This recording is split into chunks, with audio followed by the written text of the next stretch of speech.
कार्यक्रम के पुण्यार्जक हैं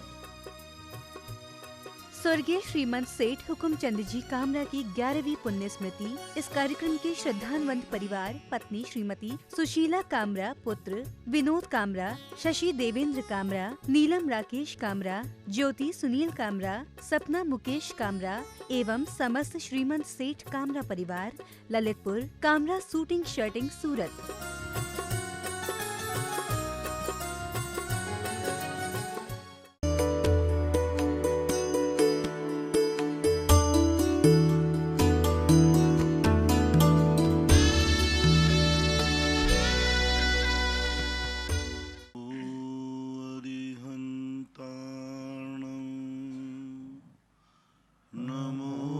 सिद्धारणं नमो आयर्याणं नमो वज्रायाणं नमो लोये सवसाहूणम्।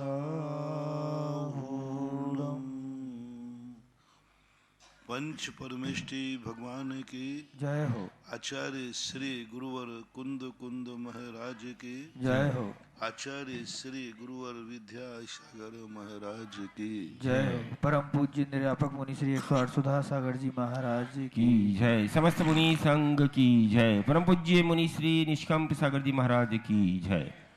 मुंबई से विजय जैन की जिज्ञासा है। महाराज श्री के चरणों में नमोस्तु। महाराज श्री केवली तीर्थंकर समाधि मरण से मोक्ष व प्राकृतिक मोक्ष अवस्थाओं को हम किन लेशाओं को परिभाषित कर सकते हैं? क्या ये क्रमशः तेजो, पीत एवं श्वेत में परिभाषित होती हैं?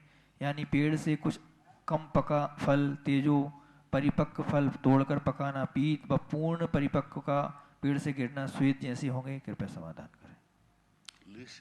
लेशाओं की लेशियाओं का तो ऐसा कोई क्रम आपने जो दिया है तो ठीक नहीं है।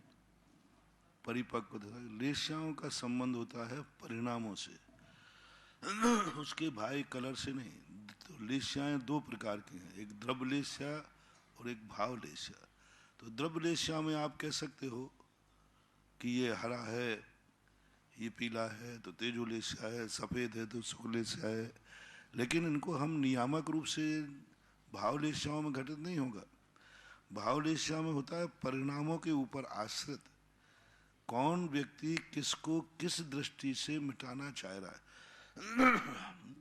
एक कागज मान लीजिए, अब एक कागज के संबंध में हम 500 लेशियाएं घटा देते हैं।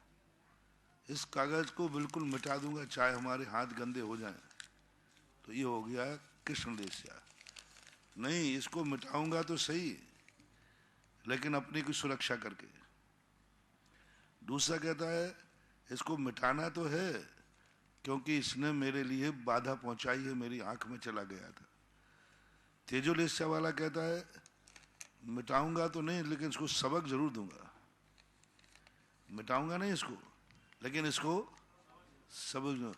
पद्म लेशिया वाला कहता है मुझे सबक देने से कोई मतलब नहीं है, पर इसने बाधा पहुंचाई है, मुझे इससे बड़ी तकलीफ हुई, मतलब खेद व्यक्त करता। शुक्लेश्वर वाला कहता है उसने बाधा पहुंचाई नहीं, कर्म का उदय तो मेरा था। मतलब शुक्लेश्वर वाला सीधा उपादान पे आ जाता, सीधा उपादान पे। वो कहता नहीं, इस कागज मेरी आंख में नहीं गया, किसी ने मेरा कुछ नहीं मिला, निमित्त कुछ कर नहीं सकता। मेरे तो अपने उपादान की खोट थी, मेरी गलती थी, मेरा खुद का दोष था। तो सब कुछ अपने ऊपर ले लेता है और दूसरे को किंचित मात्र भी दोष नहीं देता। जैसे 16वें स्वर्ग में पहुंचा हुए सीता के जीव ने रावण को किंचित मात्र दोष नहीं दिया। सारी गलती रावण की थी, सब कुछ था, लेकिन सीता शुक्लेश्या में है जो पर्याय।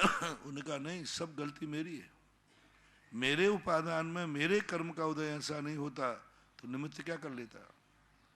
तो जब जब अपन को कोई भी घटना घटे और अपने उपादान में लाने का भाव आवे कि सब कुछ मेरे उपादान के ऊपर आश्रित है, समझ लेना ये शुक्लेच्छा वाला परिणाम है। जिसके लिए उदाहरण देते हैं, पेड़ के फल गिर जाते हैं, वो कहता नहीं इस पेड़ को धक्का मत लगाओ, हमें तो जो नीचे पड़े हैं जो किसी के काम के नहीं है और पेड़ को कोई तकलीफ नहीं, मैं तो यही उठाकर खा लूंगा। ये सुख लेस्या। पद्मलेस्या वाला कहता है कि ठीक है, सब कुछ मेरे कर्म के उदय से बहा, लेकिन कर्म की उदीर्णा में तो निमित्त तो ये बना ना। वो अभी पूरा दोष नहीं दे रहा, दोष अपने को मान रहा है कि मेरा ही दोष है, मेरे ही कर्म का उदय है, मैंने ही कभी पूर्व भाव में ऐसा किया होगा, कभी इसका फल मुझे, लेकिन निमित्त तो वो बना है ना। वो निमित्त नहीं बनता तो मेरे बना। और तेजोलास्य वाला कहता है नहीं, मेरी गलती तो है तो ठीक है, लेकिन पूरी गलती निमित्त की है, 50-50% है। और कृष्णलेस्या वाला, कापोतनीलेस्या वाला उपादान को, नहीं मेरी कोई गलती नहीं, गलती इसने, शुरुआत तो इसने की थी। हाँ, बाद में मैंने भी किया इसको, बाद में मैंने भी इसको गाली दी, मैंने भी इसको थप्पड़ मारा, लेकिन शुरुआत इसने की थी, गलती तो इसकी है पहले। तो ये कहलाती है कापोतलेस्या, यानी उपादान को नहीं दे रहा, वो निमित्त पे जोर दे रहा है। और नीलवेश्या वाला कहेगा मेरी कोई गलती नहीं है, सब गलती इसकी है। और उपादान कहता है गलती मेरी हो चाहे इसकी हो, निपटाऊंगा तो मैं ऐसे ही,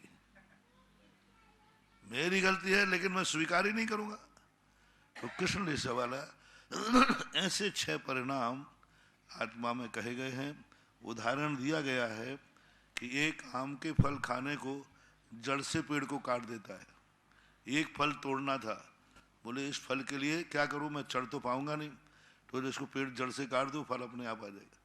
दूसरा मोटी डाली काटता है, तीसरा उससे छोटी डाली काटता है, चौथा वाला जिस डाली में फल लगे हैं उसी को काटता है, पांचवा वाला उस गुच्छे को काटता है जहाँ है, और छठवां वाला जो कहता है हम तो कोई पेड़ को नुकसान नहीं पहुंचाएंगे, जो अपने आप गिरेंगे वही मैं खा लूंगा, मुझे किसी से कोई लेना देना नहीं है। ऐसा तो महाराज श्री, इनका पूछना है कि केवली और तीर्थंकर में हम कैसे घटित करेंगे? केवली और तीर्थंकर प्रभु में कैसे घटित करेंगे? केवल ज्ञान के बाद तो उपचार से लेस्याएं होती है, केवल ज्ञान के पहले उनकी लेस्याएं होती है, मुनि महाराज की होती है। हालांकि 3 लेस्याओं का प्रभावमान उपदेश ये है कि देश वृत्ति से लेकर के महावृत्ति जो होते हैं ये तेज पद्म शुक्लेस्या वाले होते हैं। ये कितना भी कुछ करें अपनी गलती स्वीकार करते हैं। मुनि महाराज हैं, कोई सामने वाला कितनी गलती कर दे, गले में सांप डाल दे, लेकिन उनके मन में यही भाव आएगा नहीं इसकी गलती नहीं, गलती तो मेरी है, मेरे कर्म का उदय है। यदि ऐसा परिणाम मुनिराज को आ रहा है तो वे गुण स्थान में हैं, वे 6-7वें गुण स्थान में हैं। और जितना जितना उनका भाव निमित्त की तरफ झुक रहा है, इसने ऐसा किया, इस निमित्त ने ऐसा किया, तो उतना उतना वे गुण स्थान गिर के नीचे गुण स्थान में भी आ सकते हैं। और वृत्ति जो है तो तुम्हारी, उनका भी यही परिणाम होते हैं। अब कई आचार्यों ने, पूज्य अकलंग स्वामी ने षडपिलेस्या शब्द का प्रयोग किया है, तो किया है। कुछ ज्यादा मुनिराज को भी क्रोध आता है, लेकिन वो क्षणिक क्रोध होता है, ज्यादा देर तक स्थायी नहीं रहता।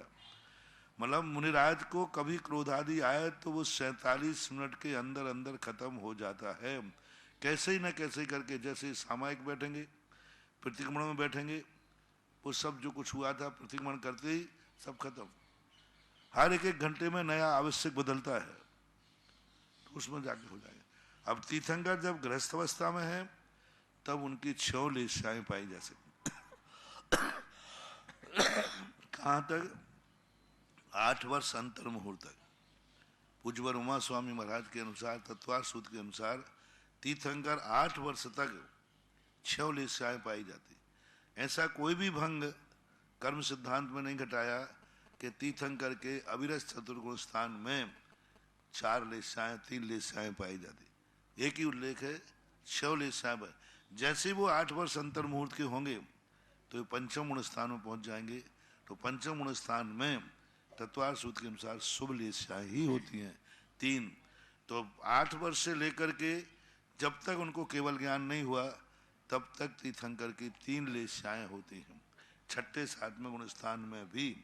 और जैसी श्रेणी में चढ़ेंगे तो सुख लेस्या उनकी हो जाएगी। ऐसा बंटवारा करना चाहिए। अशोकनगर से विनीता निर्मल जन की जिज्ञासा है, महाराज श्री चरणों नमोस्तु। महाराज श्री स्त्रीवेद द्रव्य से कौन से गुण स्थान तक एवं भाव से स्त्रीवेद कौन से गुण स्थान तक रहता है, इसका समाधान करें। 2 दिन पहले प्रश्न आया था, स्त्री वेद पंचम गुण स्थान तक द्रव्य से हो सकता है और भाव से 9वें गुण स्थान तक होता है, क्योंकि द्रव्य वेदी स्त्री आर्यिका बन सकती है, क्षुल्लिका बन सकती है, प्रतिमाधारी बन सकती है, लेकिन मुनि व्रत धारण न करने से दिगंबर जैन धर्म के अनुसार पंचम गुण स्थान तक ही द्रव्य वेद होता है, इससे आगे नहीं। टीकमगढ़ से डॉली जैन, इनकी जिज्ञासा है महाराज श्री चरणों में नमोस्तु। महाराज श्री मेरी जिज्ञासा है कि अरहंत केवली और शुद्ध केवली में गुण स्थानों की अपेक्षा क्या अंतर होता है?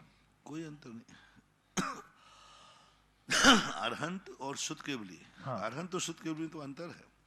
शुद्ध केवली जो होते हैं 6ठे गुण स्थान से लेकर के 12वें गुण स्थान तक, और अरहंत जो होते हैं वो नियम से 13वें 14वें गुण स्थान वर्ती होते हैं।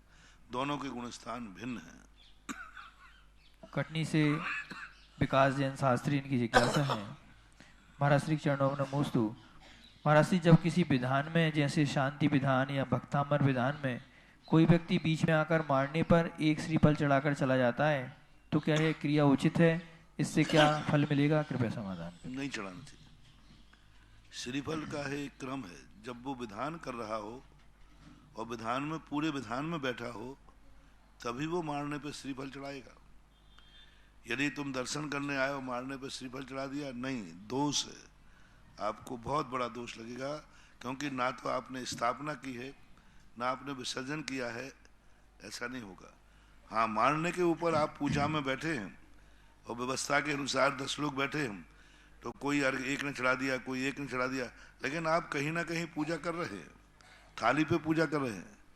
अकेला सिंगल श्रीफल चढ़ा करके जाना चाहे तो नहीं जा सकते। इंदौर से महेंद्र जैन पत्रकार, इनकी जिज्ञासा है महाराज श्री के चरणों में नमोस्तु। महाराज जी, जीवन में संतुष्टि व सरलता का संयोजन किस पुण्य कर्म के उदय से होता है और इससे कितनी ऊंचाई तक मनुष्य पहुंच सकता है? कृपया समाधान करें। कोई कर्म का उदय नहीं, हमारा पुरुषार्थ है। संतुष्ट जो बना है, सामंजस्य बना, संतुष्टि और सरलता। संतुष्टि सरलता कोई कर्म नहीं है ऐसा, कोई भी कर्म ऐसा नहीं है जो हमें संतुष्टि दे सके। सब हमें आकुलताएं ही देते हैं। जब जब कर्म उदय आएगा तो हमें संतुष्टि नहीं हो, आकुलता होगी।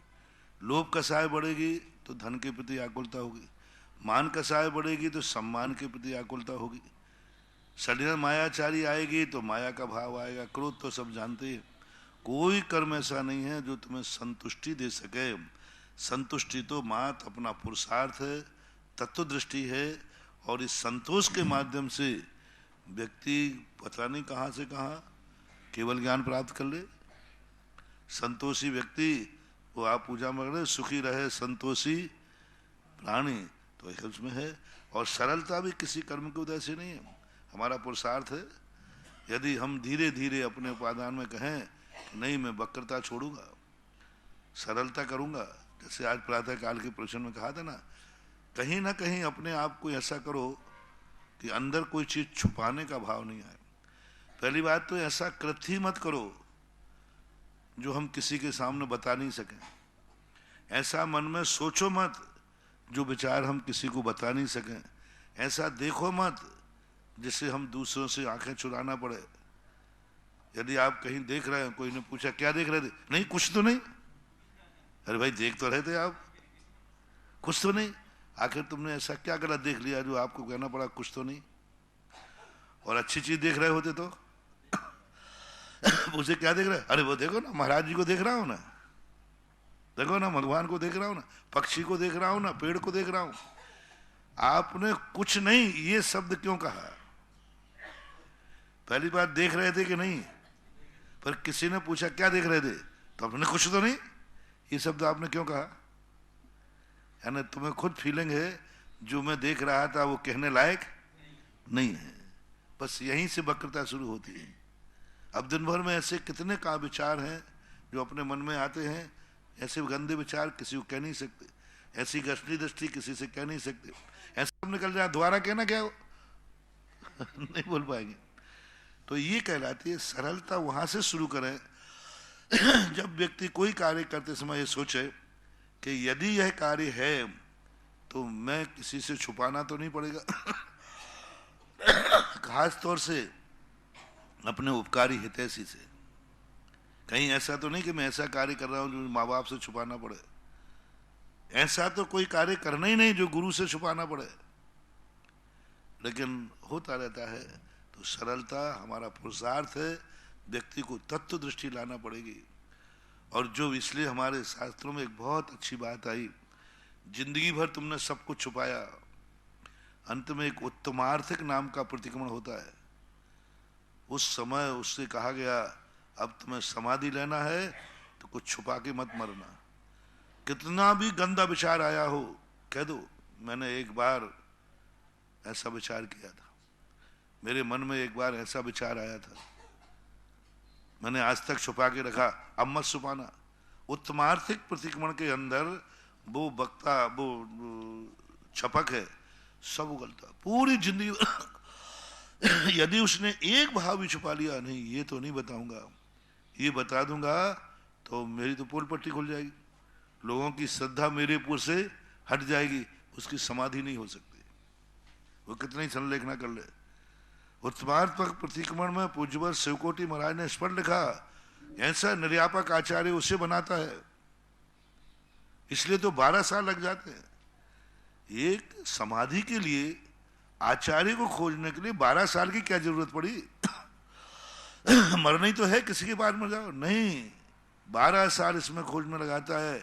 कौन ऐसा साधु है, आचार्य है, जिसके सामने में जिंदगी भर का पूरा सब कुछ उगल सकूं और वो मेरे से घृणा नहीं करे, मेरे से समाधि से दूर नहीं करे, मेरा बहिष्कार नहीं करे, मुझे गले लगावे, मैं से कितना भी अनर्थ।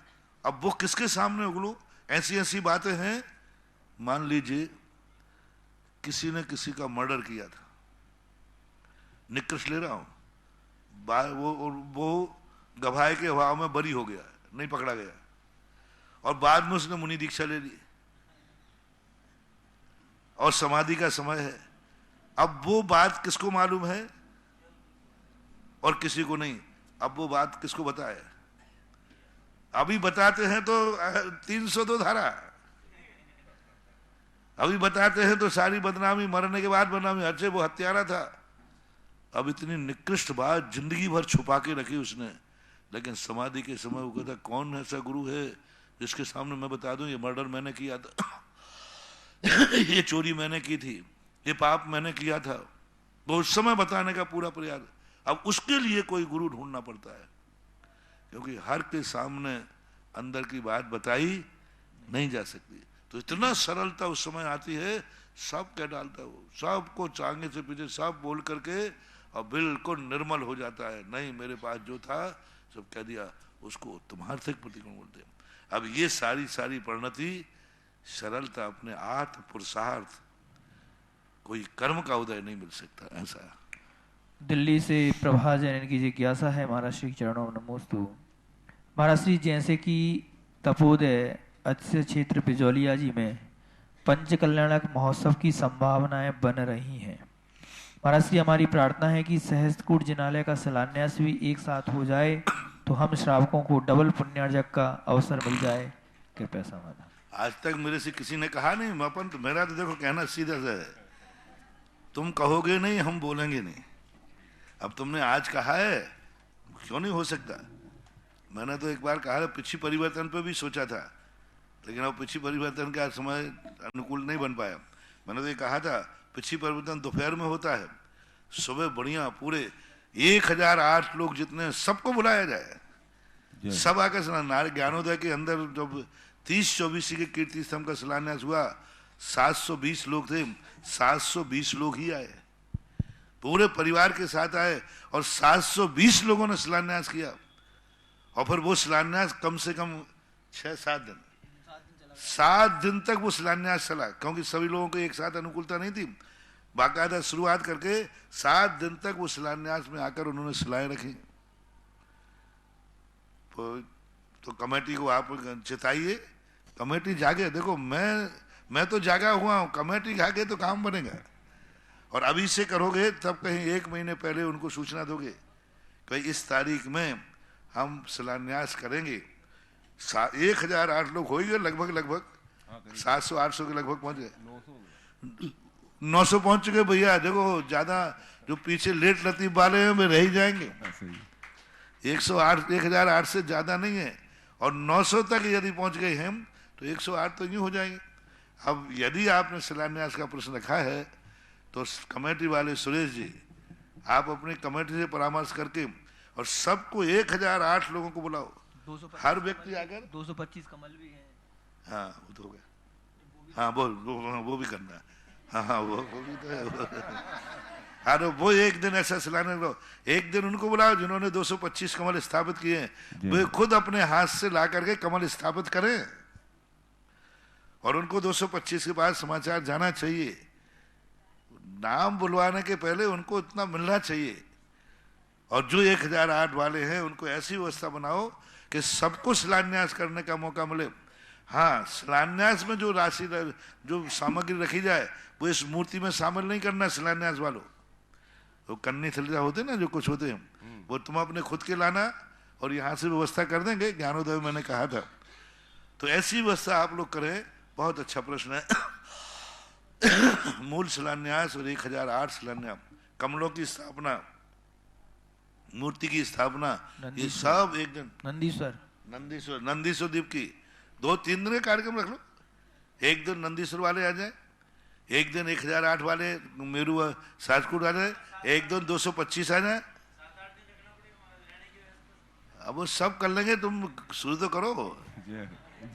जैसे ही महाराज श्री नारेली में हुआ, आबा में हुआ, वैसे ही 7 दिन का एक कार्यक्रम हो जिसमें जितने भारत देश के पूरे लोग हैं वो लोग आकर अपने हाथ से शिलान्यास करें, ना कि उनके परिवार और रिश्तेदार करें, वो अपने हाथ से रिश्तेदार करें। उनकी अनुकूलता आप कर लो, पंचकर्म करना है या पंचकर्म के पहले करना है, पहले भी कर सकते हैं। पहले ठीक, कल से बाहर से मुहूर्त खुल जाएंगे 15 से 14 तारीख तक लास्ट था।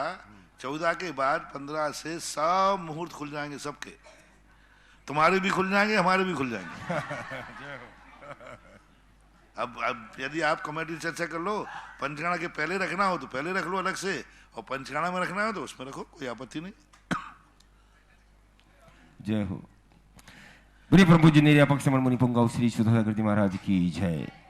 ऑनलाइन जिज्ञासाओं के बाद यहाँ उपस्थित सभी श्रावक श्रावकाएं और जिनवाणी चैनल और सुधा कलश चैनल के माध्यम से देख रहे देश विदेश के सभी श्रावक श्रावकाओं की ओर से परम पूज्य श्री के चरणों में कोटिश है नमोस्तु नमोस्तु नमोस्तु गुरुवर। और आज की प्रथम जिज्ञासा के लिए आमंत्रित कर रहा हूँ श्री कैलाश चंद जी सिंगई केकड़ी, और तैयार रहेंगी श्रीमती रेणुका जी जैन भीलवाड़ा।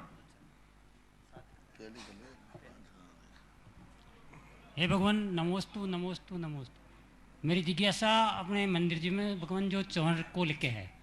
जो चंवर होते हैं भगवान जी, वो सुबह 16 में पहने हुए जो श्रावक होते हैं कपड़े पहने हुए, वो चंवर ही डुलाते हैं, और शाम तक वही चंवर अशुद्ध अवस्था में भी हर आदमी उन्हीं चंवर को लेके डुलाता रहता है।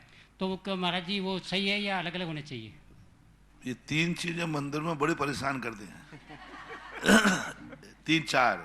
एक तो वो धागे वाली माला, जो माला होती ना वो धागे वाली, वो परेशान करती। दूसरा जिनवाणी पे जो लाल कवर चढ़ा रहता ना, वो लाल वो। और तीसरे आपने चवर बताए, चवर। और ये पलासना, इन पलासनों को तुम अशुद्ध मानते ही नहीं हो, ये तो कभी धुलते ही नहीं है। कोरई आया है, कोरई बिछाया है, और कोरई खत्म हो जाता है। तो ये बहुत गलत है, नहीं होना चाहिए। लेकिन खूब व्यवस्थाएं बना रहे हैं। चवरों के लिए प्लास्टिक के बनाओ, बहुत आजकल बहुत सारी चीजें चल गई हैं कि जो कपड़े का रूप में, कॉटन के नहीं हो, ऐसे चवर बनना चाहिए। दोस्त तो है बराबर है। भगवान जी का, भगवान का अलग रखे महाराज जी, भगवान जी का अलग रखे। अलग करना चाहिए, अलग रखना चाहिए। भगवान जी के वो शुद्ध वस्त्र वालों के अलग हो और अशुद्ध वस्त्र वालों के अलग हो। रेणुका जी जैन के बाद तैयार रहेंगे श्री बालचंद जी जैन ठोला बिजोलिया। नमोस्तु महाराज जी। महाराज जी, रोज मेरा मन ये रहता है कि मैं सुबह उठूं, मंदिर जाऊं, कलश देखूं, पूजा करूं, स्वाध्याय करूं, सब कुछ करूं, लेकिन कुछ परिस्थितियां होती है कि अपन सारी जो मन की होती है वो कर नहीं सकते। तो मेरा मन स्वाध्याय में बहुत अटकता है। मैं रोज सुबह उठ के पारस चैनल पे ज्ञान सलाह देखती हूँ, तो मेरा मन भर जाता है कि मैंने स्वाध्याय कर लिया, तो क्या मेरा सही में मन भरता है जो सही है? स्वाध्याय में तो मन भर गया आपका, स्वाध्याय ठीक है, लेकिन पूजा और अभिषेक तो नहीं हुआ ना। महाराज जी बहुत दुख होता है लेकिन कर नहीं पाती हूँ मैं। कुछ नहीं, थोड़ी सी में करो, कम कर लो। मंदिर तो आते हो ना? मंदिर रोज जाती हूँ। हाँ तो मंदिर आते हो तो थोड़ा सा कर लिया करो, छोटी सी पूजा कर लिया करो, 5 मिनट की कर लिया करो, कोई बात नहीं। सूखे द्रव्य से कर लूं महाराज जी, मन बहुत होता है कि मैं अच्छे से चांदी की थाली में बहुत अच्छे से करूं। कोई बात नहीं, जब जैसे हो वैसा कर लिया करो, क्योंकि सभी पेपर हैं।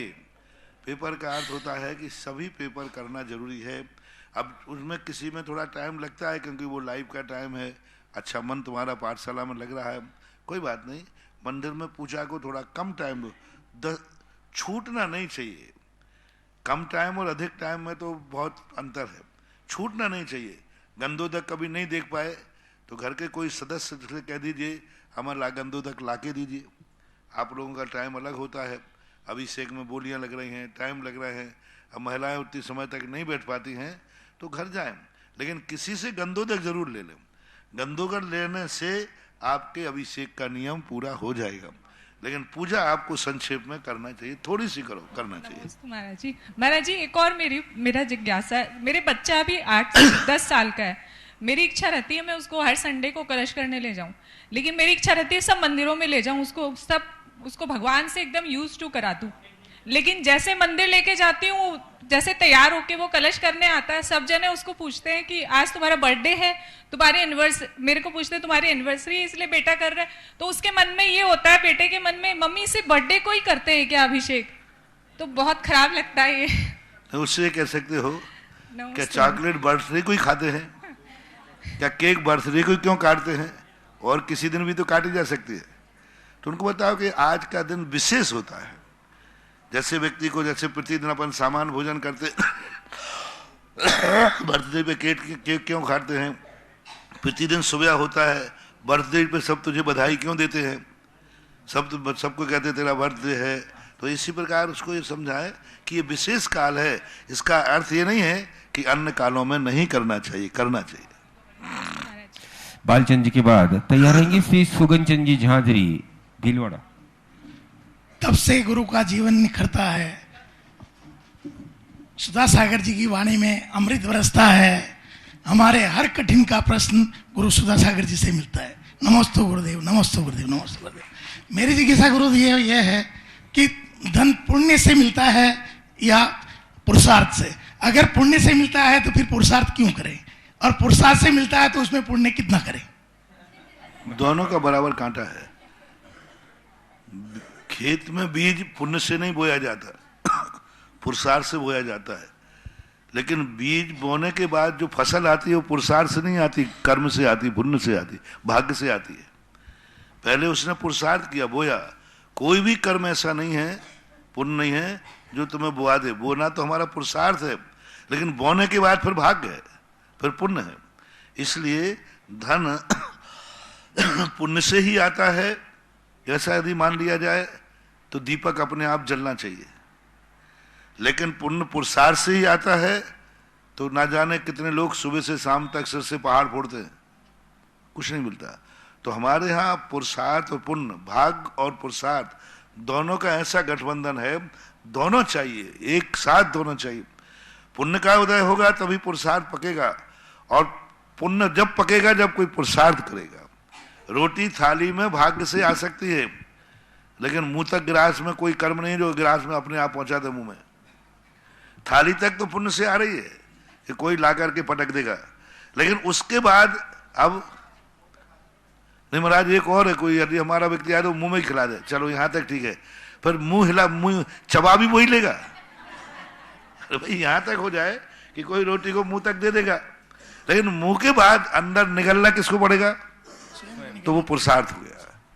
यानी भाग्य मुंह तक जा सकता है, मुंह अपन को ही चलाना पड़ेगा, निकलना अपन को ही पड़ेगा। जठराग्नि जो अपनी है वो अपनी खुद की ही होगी। तो भाग्य और पुरुषार्थ दोनों का एक ऐसा सामंजस्य है, दोनों में से एक भी कमजोर है, थोड़ा भी कमजोर है तो काम नहीं होता। ये तराजू है, धर्म कांटा है, दोनों पालरे बराबर होने चाहिए भाग्य और पुरुषार्थ के। एक कांटा थोड़ा ज्यादा है, काम बिगड़ जाएगा। ऐसा नमोस्तु गुरु। सुगंचन जी झांसे के बाद तैयार रहेंगी श्रीमती कुसुम जी जैन बिजोलिया। नमस्ते महाराज, मैं चंद्रशेखर जी जा रहा हूँ और वहाँ भगवान विराजमान करने की मेरी इच्छा है, तो मेरे को ऐसा आशीर्वाद दो कि निर्विघ्न में जाकर के यात्रा सफल। हाँ, चंद्रशेखर जी जा रहा हूँ और वहाँ भगवान विराजमान करने का मेरा भाव है। बहुत अच्छा। तो मेरी वृत्ति है, तो मेरे को आशीर्वाद दो। पहले से सेटिंग है कि अब जाके सेट करोगे? नहीं, सेट की हुई है महाराज। क्या की हो तो बस जाओ, बढ़िया विराजमान करो, आशीर्वाद। श्री मनोज जी जैन सागर। नमस्ते मुनिवर, मेरी जिज्ञासा है, ये सागर जी डाबी वालों की जिज्ञासा है कि निर्भया कांड के अपराधियों को 22 जनवरी को फांसी दी जा रही है। भगवान, हम ऐसी क्या भावना भाएं कि इनकी आत्माओं के साथ ये परस्पर वैरभाव न जाए और भावी पर्याय में इस प्रकार के कुकृत्य के भाव न बने। कानून से किए हुए अपराध के संबंध में समीक्षा नहीं करना चाहिए, क्योंकि कानून के अपराध में हम कोई भी समीक्षा करते हैं तो अभी एक अपराध की कोटि में आता है, क्योंकि अपराधी के यदि हम सद्भाव करते हैं तो कानून का अपमान होता है, और कानून का साथ देते हैं तो उस जीव की जिंदगी का सवाल है। इसलिए बस इतना ही हम कह सकते हैं कि भगवान करे कि भविष्य में उनसे ऐसा अपराध ना हो और वो इतने निर्मल हो जाएं, इतने निर्मल हो जाएं कि जो कांड उन्होंने किया उस कांड को वो ना करें और भविष्य में भी नहीं हो। बैर भाव बनना तो कोई जरूरी नहीं, क्योंकि मरने वाला मर गया। अब जिसको सजा दी जा रही है वो किस परिणाम में है, किस रूप में है, लेकिन अपन यही बात कर सकते हैं, क्योंकि हमारे यहाँ एक शब्द आया है, पूज्यवर उमा स्वामी महाराज ने कहा, राज्यातिक्रम, राजा के विरुद्ध में नहीं जाना। राजा के विरुद्ध में कोई हम उपदेश नहीं दे सकते। राजा के विरुद्ध में, राजा उसके ऊपर मारना चाह रहा है, हम उसको बचाने के लिए कोई बात नहीं कर सकते। क्यों? अपराधी हो चुका है वो। हाँ, हम ये कर सकते हैं कि अपराधी नहीं है फिर भी अपराध में फंस रहा है, तो उसे हम बचाने का भाव कर सकते हैं। लेकिन जिसका अपराध सिद्ध हो चुका हो उसके संबंध में तो हमारे यहाँ एक ही शब्द कहा, दोषवादे चमौन्यम, मौन रहो, और दूसरा ऐसा भाव करो कि भविष्य में उनसे ऐसी गलती ना हो। बस यही कर सकते। मनोज जी जैन सागर के बाद तैयार रहेंगी श्रीमती उषा जी पटवारी बिजोलिया। बंधुओं, परम पूज्य श्री के आशीर्वाद से। एक कानून और है, अपराधी की आत्मा की शांति की भावना नहीं भाई जा सकती, अपराधी की शोक सभा नहीं मनाई जा सकती। यदि कोई राजदंड दिया गया है उसकी शोक सभा नहीं मना सकते हम, उसके लिए हम सांत्वना नहीं दे सकते। अपराधी यदि घोषित हो गया है तो उसके लिए हम उसकी आत्मा की शांति के लिए नहीं कर सकते। क्यों? वो अपराधी है। अपराधी की शांति की भावना करें कि अपराधी को दंड और मिलना चाहिए, भावना करें। हैं? आप लोग भावना भावना, कोई चोर पकड़ा जाए और उसने चोरी आपके यहीं की है, आप उसे, है महाराज जी हमारे यहाँ एक चोर आया था, वो सब चोर के सब कुछ ले गया, 2-3 को मार भी गया, उसकी आत्मा को शांति के लिए मैं शांति धारा कर रहा हूँ। कौन करेगा बताओ? कोई नहीं करेगा। चोरी कर ली उसने, सब कुछ भी कर लिया, और फिर वो जेल में है अभी। अब उसकी शांति के लिए शांति धारा करे वही जिसके यहाँ चोरी हुई है। और वो आया, महाराज जी एक शांति धारा करना, बोले चोर की शांति के लिए, उसकी आत्मा को शांति मिले। अरे शांति मिले कि डंडे मिले? बल्कि उस समय शांति धारा करेंगे, महाराज मेरे यहाँ चोर की, उसने गलत किया है, बचना नहीं चाहिए, इसके लिए शांति धारा कर सकता है। अपराधी को सजा मिलना चाहिए, बचना नहीं चाहिए, उसने बहुत अनर्थ किया है, इसलिए मैं शांति धारा कर रहा हूं कि उसको सजा मिलना चाहिए। अपराधी बरी हो जाए इसके लिए शांति धारा कानून के खिलाफ है, धर्म के खिलाफ है, ऐसा ध्यान रखना। बंधुओं, परम लाइफ में प्रश्न बहुत आते हैं, हमें सावधान रहना पड़ता है। परम पूज्य श्री के आशीर्वाद से तपोदय तीर्थ क्षेत्र पर जो असीम कालीन पार्श्वनाथ भक्तामर महामंडल विधान प्रारंभ होने जा रहा है, 51,000 रुपए की मात्र राशि रखी गई है, और आजीवन जब तक ये तपोदय तीर्थ क्षेत्र रहेगा तब तक आपके परिवार के नाम से यहाँ पर भक्तामर मंडल विधान होता रहेगा।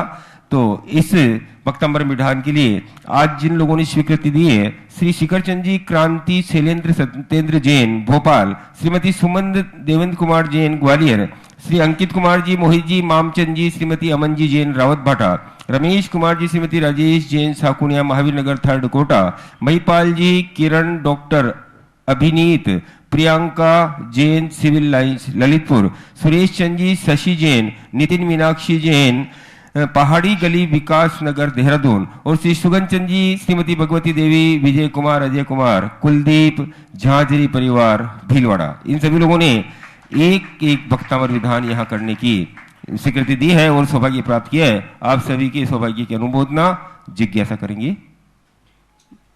नमोस्तु महाराज जी, नमोस्तु महाराज जी। मेरी जिज्ञासा है कि आपकी भावना थी 1 तारीख को जो लोग होटलों में जाते हैं और अदर कहीं भी जाकर होटलों में पैसे बर्बाद करते हैं, वो लोग कहीं और ना जाकर तीर्थ क्षेत्र पर या गुरु जी के आशीर्वाद में सानिध्य में आकर आशीर्वाद लें और समय व्यतीत करें। तो हम लोग भी 1 तारीख को महामस्तकाभिषेक का कार्यक्रम आपके यहाँ जो रखा गया था वहाँ पर आए थे हम लोग, और भगवान बड़े पारस बाबा का अभिषेक किया। और यहाँ से जाने के बाद जो व्यापार में हम लोगों को परेशानी आ रही थी वो हम लोगों की परेशानी एकदम से दूर हो गई। जो लगभग असंभव कार्य हो चुका था वो हमारा यहाँ से जाने के बाद आपके आशीर्वाद से पूर्ण हो गया। ऐसा क्या चमत्कार है गुरुजी, और ऐसी हम अब क्या भावना भाएं जिससे आगे धार्मिक कार्यों में आगे पदोन्नति कर सकें गुरुजी, और आशीर्वाद दीजिए गुरुजी। पिछली साल मंगल से शुरू हुई थी, मंगल को खत्म हुई और मंगल अर्थ होता है, मंगल को कोई भी शुभ दिन शुरू होता है तो वो हमेशा कहते मंगलवारी होए दिवारी, हंसे किसान रोए व्यापारी। तो ये भी होता है ना शुभ दिन। और इस बार की दिवाली, इस बार का तुम्हारा नया वर्ष बुधवार से शुरू हुआ है और गुरुवार को समापन है, यानी शुरुआत भी अच्छी है और समापन तो और अच्छा है। तो इसका गुरुजी ऐसी क्या भावना भाई और अच्छी भावना भाव जो भाई गुरुजी अपन 24 घंटे नमोकार मंत्र की धुन का जाप घर पे लगा सकते हैं क्या? मतलब नमोकार मंत्र जो धुन बजाते हैं अपन वो घर पर बजा सकते हैं? कोई बात नहीं, 24 घंटे या 10-12 घंटे मतलब जैसे तुम्हारी समझ। ये नहीं ये धुन बज रही हो और तुम यहाँ गप्पे कर रहे हो दुनिया भर की बात है। तो मतलब धुन बजने का अर्थ है कि सामान उसका सम्मान भी होना चाहिए जी। श्रीमती उषा जी पटवारी की बात करेंगे। श्री जम्बू कुमार जी जैन बिजोलिया महाराज, श्री ललितपुर से राजीव लक्की अविनाश सिंह की ओर से बारंबार नमोस्तु गुरुवर। पूज्य श्री रेसु के घर में जो चोरी हुई थी उसमें बहुत ही गनीमत रही। चोरों ने सारे घर का सामान फैलाया, ताले तोड़े, दरवाजे के लॉक तोड़े, बहुत छानबीन की, परंतु आपके भक्त का बाल बांका भी नहीं हो सका। वही हुआ, बहुत थोड़ा ले जा पाए। हे गुरुदेव, नारीली में मुनीश्वरत नाथ भगवान एवं बिजोलिया के पार्श्वनाथ भगवान का जिसने अभिषेक शांति धारा आपके मुख से की हो, उस भक्त के पुण्य की महिमा का क्या कहना। वही हुआ। महाराज श्री गौरव रेशु के परिवार एवं हम सभी के आपके बहुत बहुत आभारी। पुनः बार बार नमोस्तु नमोस्तु नमोस्तु। हाँ तो बराबर होता है, क्यों नहीं होता है। इस प्रकार भक्ति करके जाएंगे तो चोर भी अंधा हो जाता है। एक बार एक व्यक्ति ने पूरा मंदिर बनाया, पंचकर्मा कराया, तो लोगों में बड़ी चर्चा हो गई, तो छापा वाले आ गए। 123 लोग थे छापा वाले, बड़े आदमी थे, और वो सब लोगों ने पूरे कबाड़ दुकान सब खोल दिया। वो सब बताए पूरे 123 लोग ऐसे अंधे हो गए कि वो सब देख बोले नहीं ये नहीं देखना, ये नहीं देखना, और सब खाली हाथ चले गए। अंत में सेठ के पैर पड़े, ये बता दे बाप तेरे माल कहाँ रखा है। बोले साहब जो है यही है। बोले इसमें तो कुछ नहीं है। और वो पूरे के पूरे खाली हाथ गए, एक बही खाता उनको नहीं दिखा। तो कई बार ऐसा हो जाता है धर्म का, यदि धर्म में कुछ भी नहीं होता तो हमारे आचार्य इतनी महिमा नहीं गाते। हम साधु लोगों को क्या पड़ी है कि हम लोग तुम लोगों से शांति धारा की महिमा इतनी गावें। क्या होने वाला है शांति धारा, क्या मतलब। भगवान का अभिषेक नहीं होगा तो भगवान को कोई फर्क पड़ने वाला है नहीं। हम शांति धारा नहीं कराएंगे तो मुझे कोई फर्क पड़ने वाला है नहीं। इसमें बहुत बहुत रहस्य छुपे हैं। यदि सच्ची श्रद्धा है, उस यीशु ने सच्चे मन से शांति धारा की थी, उसी का फल उसको मिल गया। जय हो। श्रीमती उषा जी के बाद तैयार रहेंगे जम्मू कुमार जी जैन। मेरे गुरुवर के चरणों में कोटि नमन। गुरुवर, मेरा प्रश्न है कि प्रमाण, नए और निक्षेप के क्या लक्षण होते हैं? प्रमाण, नए और निक्षेप। प्रमाण कहलाता है संपूर्ण, सकलाग्राही प्रमाणम, विकलग्राही नया। एक देश, वस्तु के एक देश को, जैसे अपना पूरा मैं मनुष्य हूं, आप मनुष्य हैं, ये मनुष्य की अपेक्षा हुआ प्रमाण। मनुष्यों में मैं मुनि हूं, ये हुआ नय। जब किसी एक खंड को हम स्वीकार करते हैं तो नय कहलाता है। संपूर्ण को ग्रहण करते हैं तब उसे प्रमाण कहते हैं, संपूर्ण। और निक्षेप कहलाता है वस्तु को रखना। ये वस्तु कहाँ है? कोई भी चीज पूजा, जैसे सिद्ध भगवान हैं तो सिद्ध भगवान एक सामान्य रूप से सिद्ध भगवान हो गए, सभी सिद्ध भगवान हैं, पर उनमें से आदिनाथ सिद्ध भगवान कहाँ है? सिद्धालय में। स्थान कहाँ है? सिद्धालय में विराजमान है। वस्तु जहाँ पाई जाए, वस्तु का जहाँ न्यास हो, उसको निक्षेप कहते हैं। और वस्तु को अलग अलग टुकड़े में समझना, जैसे हमने कह दिया ये शरीर है, ये प्रमाण का विषय हो गया समझाने को। अब उसमें कान अलग है, आंख अलग है, हाथ अलग है, उंगली अलग, ये सब नए हैं। हाथ शरीर नहीं है, लेकिन शरीर से पृथक भी नहीं है। तो जब शरीर से पृथक होवे नहीं, फिर भी शरीर ना होवे, उसको बोलते नए। और शरीर प्रमाण किसे बोलते हैं? जो कुछ है नहीं। यदि एक एक अंग को निकाल दिया जाए तो वस्तु क्या है? कुछ भी नहीं, कुछ नहीं। एक पेड़ है, पत्ते, डाली, तना आदि, पेड़ को ग्रहण कर रहा है प्रमाण, लेकिन प्रमाण कोई चीज नहीं है। क्यों? अब उस पेड़ में पूछो प्रमाण क्या है? पत्ते, बोले नहीं ये तो नए है। डाली, तने, तो सब अलग अलग हो जाएगा। तो एक समष्टि का नाम प्रमाण होता है और उसमें एक देश कथन का नाम नए होता है। ऐसा मत। जम्मू कुमार जी जैन के बाद तैयार है श्रीमती निर्मला जी जैन गोसावी। बंधुओं, परम पूज्य श्री के आशीर्वाद से तपोदय तीर्थ क्षेत्र पर एक सोने की झारी बन चुकी है और दूसरी सोने की झारी की तैयारी चल रही है। और उस सोने की झारी से नए मंदिर में जो बड़े बाबा विराजमान हैं, उनकी दोनों तरफ से शांति धारा करने का अवसर है। और इस सोने की झारी के लिए आज जिन लोगों ने अपनी अपनी चंचला लक्ष्मी का सदुपयोग किया है, श्री प्रेमचंद जी, चेतन, सुनीता, मेघा, सेठिया, माइजा वाले कोटा 5100 रुपये, श्री सुधा जैन, राजकुमार जी परिवार भिवाड़ी राजस्थान 5100 रुपये, त्रिशला जैन, मोहनलाल जी, संदीप जैन दमदमा वाले कोटा 3100 रुपये, अंकुर जैन गोदावरी ब्लॉक गाजियाबाद 5100 रुपये, श्रीमती आशा जैन राघवपुरम भूतेश्वर मार्ग सहारनपुर 5100 रुपये, श्रीमती सरिता जैन मकान संख्या 191 प्रभात नगर किला रोड मेरठ 5100 रुपये, 11,000 रुपये श्री फणिभूषण जी, शकुंतला विकास बबीता जी सुरलाया बूंदी 11,000 रुपये, श्रीमती लीला देवी, पुत्र सुशील कुमार, शांता देवी, जतिन जैन बच परिवार बिजोलिया और 5100 रुपये कैलाश जी, मंजू जी, राजकुमार जी, पवन जी सिंघई केकड़ी। जन्म दिवस के उपलक्ष्य में सभी लोगों ने दान दिया। और एक ये सोने की अंगूठी जो दान दी है सोने की झारी के लिए, श्री किरण प्रकाश चंद जी जैन गेला अशोक नगर। आप सभी के दान की अनुमोदना जिज्ञासा रखेंगे जम्मू जी। नमस्ते महाराज जी। रूपा जी को तबीयत खराब हुई और वो एडमिट होने जयपुर गए और तुरंत मैं आपके पास पहुंचा। आप सामाजिक में विराज रहे थे। मैं बाहर दरवाजे पे नमोस्तु करके गया तो अंदर से आवाज़ आई, कुछ नहीं होगा, इस मंत्र का जाप करो। और मैंने वो मंत्र वहाँ से पढ़ते हुए मैं वहाँ घर पे गया और 4 बजे तक रूपा जी के वापस समाचार आए कि इतनी तबीयत खराब थी कि उनकी किडनी खराब के महाराज जी उन्होंने संकेत दे दी थी उन्होंने डॉक्टर ने। और 4 बजे बाद वापस समाचार आया कि 80% उनकी स्थिति बहुत सही है। महाराज जी उनकी श्रद्धा आपके प्रति थी। अंदर से कौन बोला था?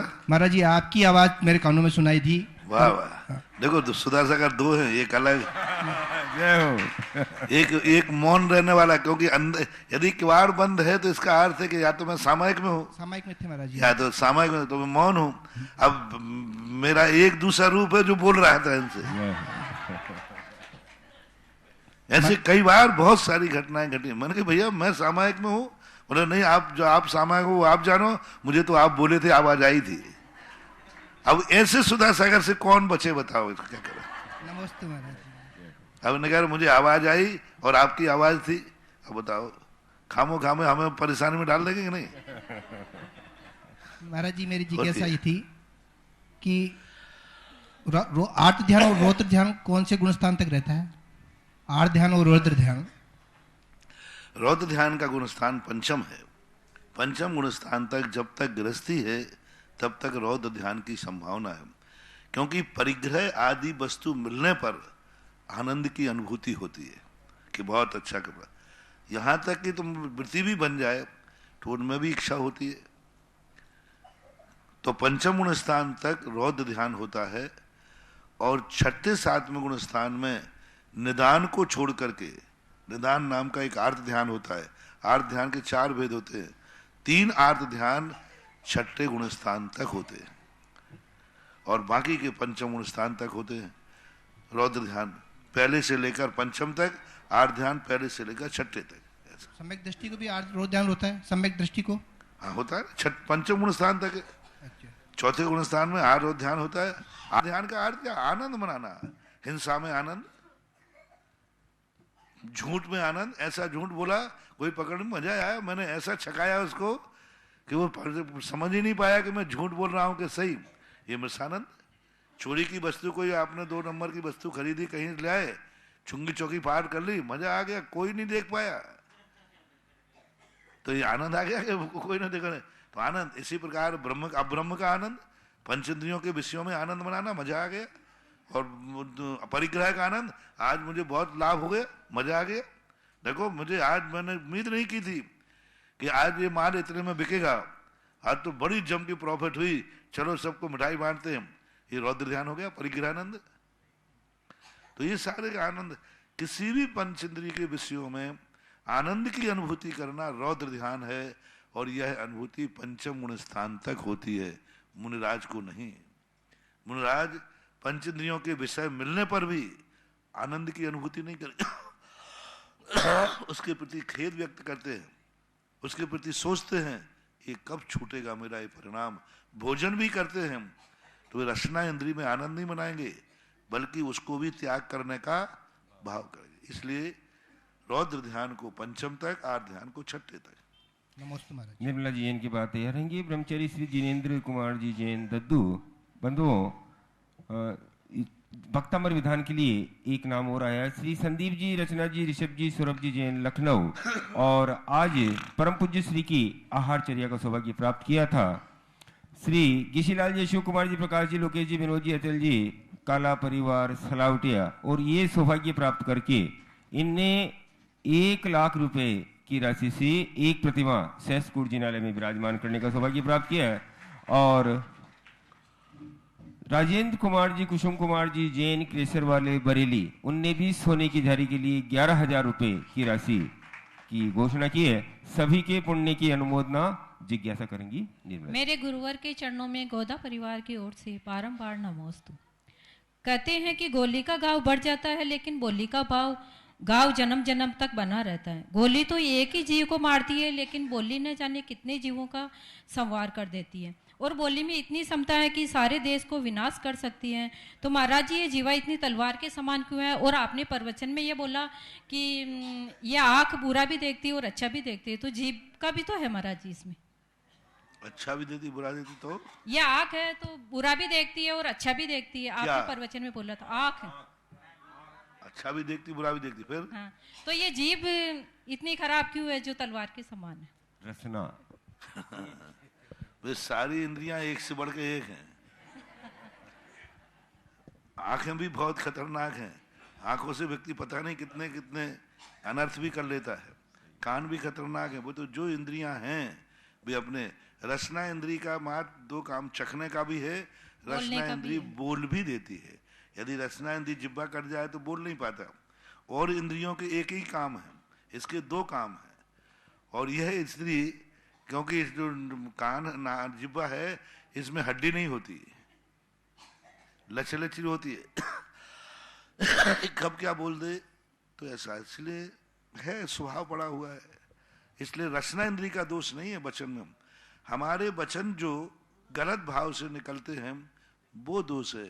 इंद्रियां और रसना तो जड़ हैं, अचेतन हैं।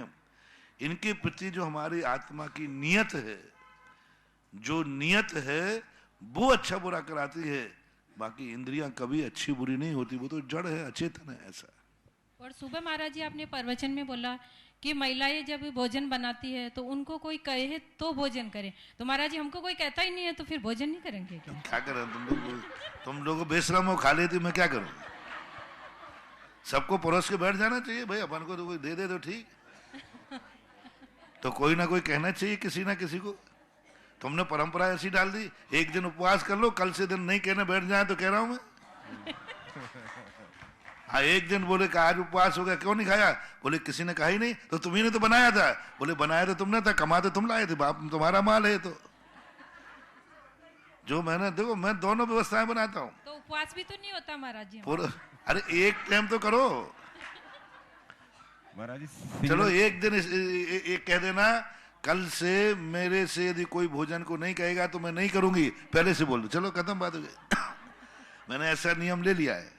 व्यवस्था बनाओ तो बन सकती है। इसमें मान सम्मान देखो कितना आएगा, कितने बड़े चीज होगी। हर व्यक्ति एक दूसरे की केयर करेगा कि नहीं वो व्यक्ति नहीं खाएगा, हम जब तक नहीं कहेंगे तो केयर करेगी, इज्जत बनेगी, एक दूसरे के प्रति सम्मान बहुमान आएगा। ऐसा।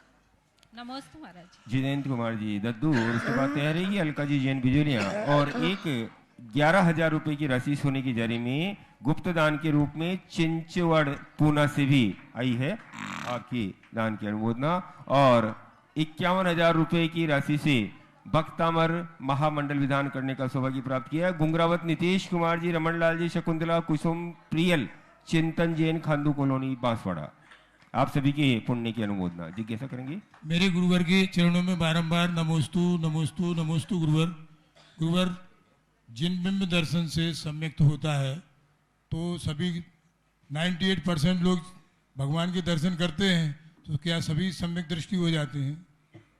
निमित्त कभी प्रेरक नहीं होता। उपादान यदि उसको निमित्त माने तब ना।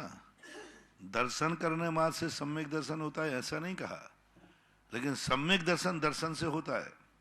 मुनि बनने से मोक्ष मिलता है ऐसा नहीं कहा। मोक्ष जब भी होगा मुनि को ही होगा। तो इसलिए वहां पर निमित्त मात्र है। हमारा उपादान यदि उस निमित्त का वैसा उपयोग कर ले तो हो सकता है। ये दर्शन करने मात्र से सम्यक दर्शन नहीं। निमित्त नियामक कारण नहीं होता, नियामक कारण है उपादान।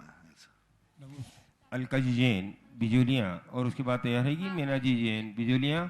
महाराज से एक जिज्ञासा आई है। नमोस्तु गुरुवर, सम्यक दर्शन को मोक्ष मार्ग कह सकते हैं क्या? और अगर हाँ तो तत्वार्थ सूत्र के प्रथम सूत्र में सम्यक दर्शन ज्ञान चारित्राणी मोक्ष मार्ग क्यों कहा गया है? सम्यक दर्शन को मोक्ष मार्ग नहीं कह सकते। अमृतचंद सूर्य महाराज ने तत्वार्थ सूत्र में भी कहा, जहां जहां चर्चाएं आई सभी स्थानों पे यह सम्यक दर्शन मोक्ष मार्ग नहीं है, मोक्ष मार्ग की प्रथम सीढ़ी है। सम्यक दर्शन मूल है, मूल यानी जड़ है। जड़ को वृक्ष नहीं कहते, जड़ जमीन के अंदर होती है। ये पक्का है कि सम्यक दर्शन के बिना यावेर ज्ञान चरित्रा, ज्ञान और चरित्र बेकार हैं। लेकिन सम्यक दर्शन अकेला मोक्ष मार्ग नहीं। तत्वार्थ सूत्र में स्पष्ट कहा मोक्ष मार्ग बनता है सम्यक दर्शन ज्ञान चारित्राणी मोक्ष मार्ग। तीनों जब आ जाए तो मोक्ष मार्ग बनेगा।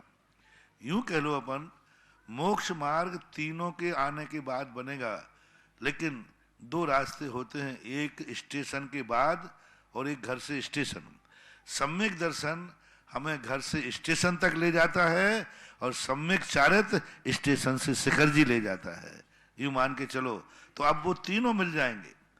तो चारित्र के बिना सम्यक दर्शन होता है, लेकिन उसको मोक्ष मार्ग ही नहीं कहेंगे। वो एक कदम चला ही नहीं है। मात अकेली श्रद्धा की है। जब तक वो जो श्रद्धा है उसको आचरण में नहीं लाएगा तो मार्ग कैसे बनेगा? सम्यक दृष्टि उस विकलांग के समान है जो रास्ते को जान तो रहा है लेकिन एक कदम चल नहीं पा रहा।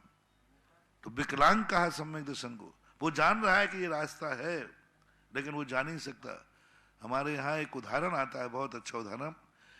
सम्यक दृष्टि वह अंधा है जिसके पास आंखें नहीं है, और सम्यक ज्ञान चारित्र जिसके पास है वह व्यक्ति है जिसके पास आंखें हैं लेकिन वो लंगड़ा है, लेकिन वो लंगड़ा है।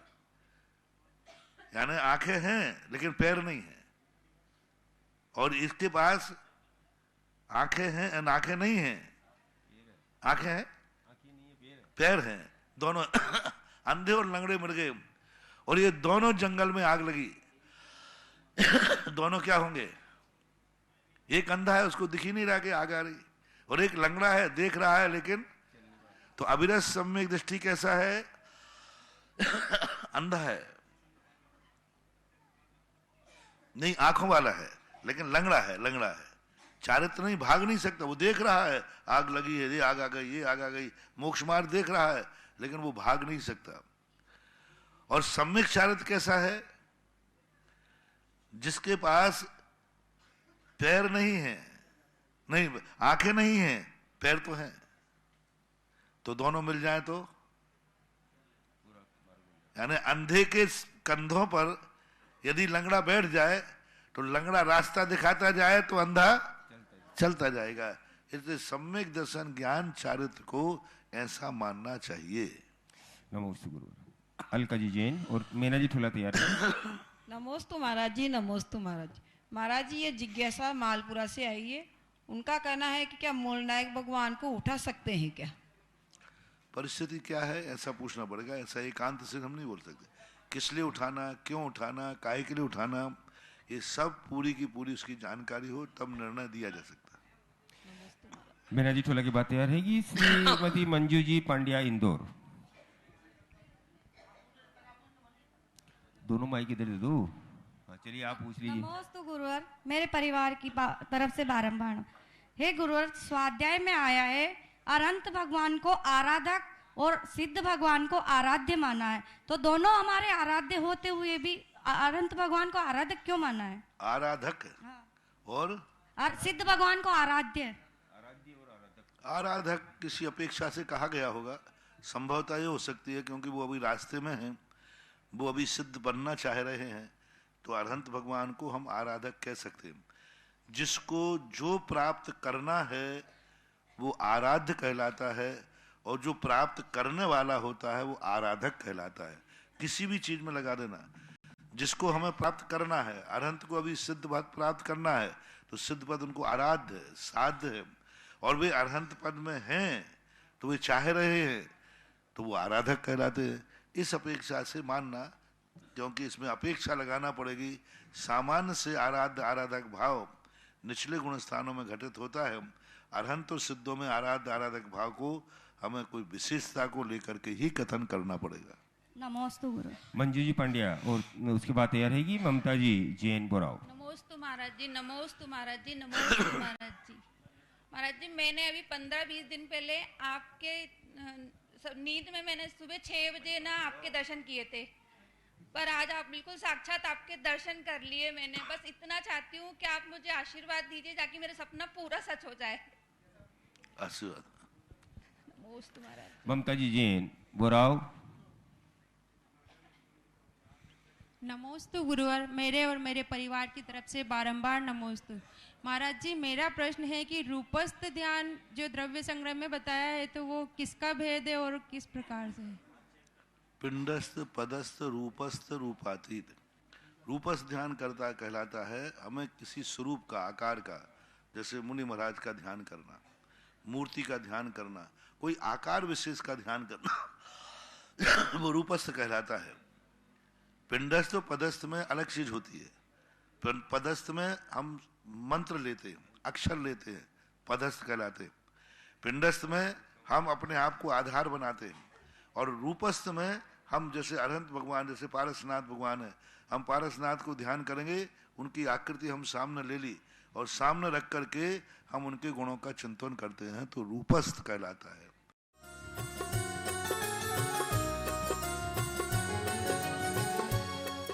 इस कार्यक्रम के पुण्यायोजक थे स्वर्गीय श्रीमंत सेठ हुकुमचंद जी कामरा की 11वीं पुण्य स्मृति। इस कार्यक्रम के श्रद्धान्वित परिवार पत्नी श्रीमती सुशीला कामरा, पुत्र विनोद कामरा, शशि देवेंद्र कामरा, नीलम राकेश कामरा, ज्योति सुनील कामरा, सपना मुकेश कामरा एवं समस्त श्रीमंत सेठ कामरा परिवार, ललितपुर, कामरा शूटिंग शर्टिंग, सूरत।